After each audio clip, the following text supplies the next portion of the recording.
निर्माण घोषणा भएदेखि नै चर्चामा रहेको हो चलचित्र नरसिंह अवतार। नरसिंह अवतारबाट महानायक राजेश हमाल लगभग 8 वर्षपछि चलचित्रमा कमब्याक गर्दैछन्। सोही कारणले गर्दा पनि चलचित्र नरसिंह अवतार चर्चामा रहेको छ।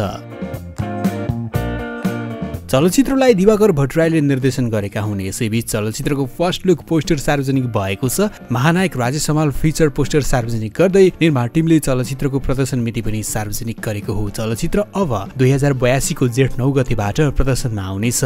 यसअघि निर्माण टिमले चलचित्रलाई चैत 29 गते प्रदर्शनमा ल्याउने तयारी गरेको थियो, तर उक्त मितिमा पीताम्बर र कर्मा रिलिज हुने भएपछि नरसिंह अवतारलाई 2 महिना पछाडि सारिएको हो। नरसिंह अवतारको समावेश पोस्टरमा अभिनेता राजेश हमाल फिचर छन्। भुइँमा घाइते भएर लडेका एक व्यक्तिको छातीमाथि खुट्टा राखेर उभिएका उनको अनुहारमा रिसको आवेग देख्न सकिन्छ। भुइँभरि यत्रतत्र छरिएका लासहरू छन् र पृष्ठभूमिमा भगवान विष्णुको चौथो र उग्र अवतार मानिने नरसिंहको क्रोधित तस्बिर राखिएको छ। यसबाट फिल्म पूर्ण रूपमा एक्सन प्रदान रहेको बुझ्न सकिन्छ। यस चलचित्रमा महानायक राजेश हमालसँगै सरोज खनाल, राज कटुवाल, नीति शाह, सनिसा भट्टराई, उषा खड्गी, अर्जुन श्रेष्ठ, प्रशान्त ताम्राकार, निर शाह लगायत कलाकारको अभिनय रहेको छ।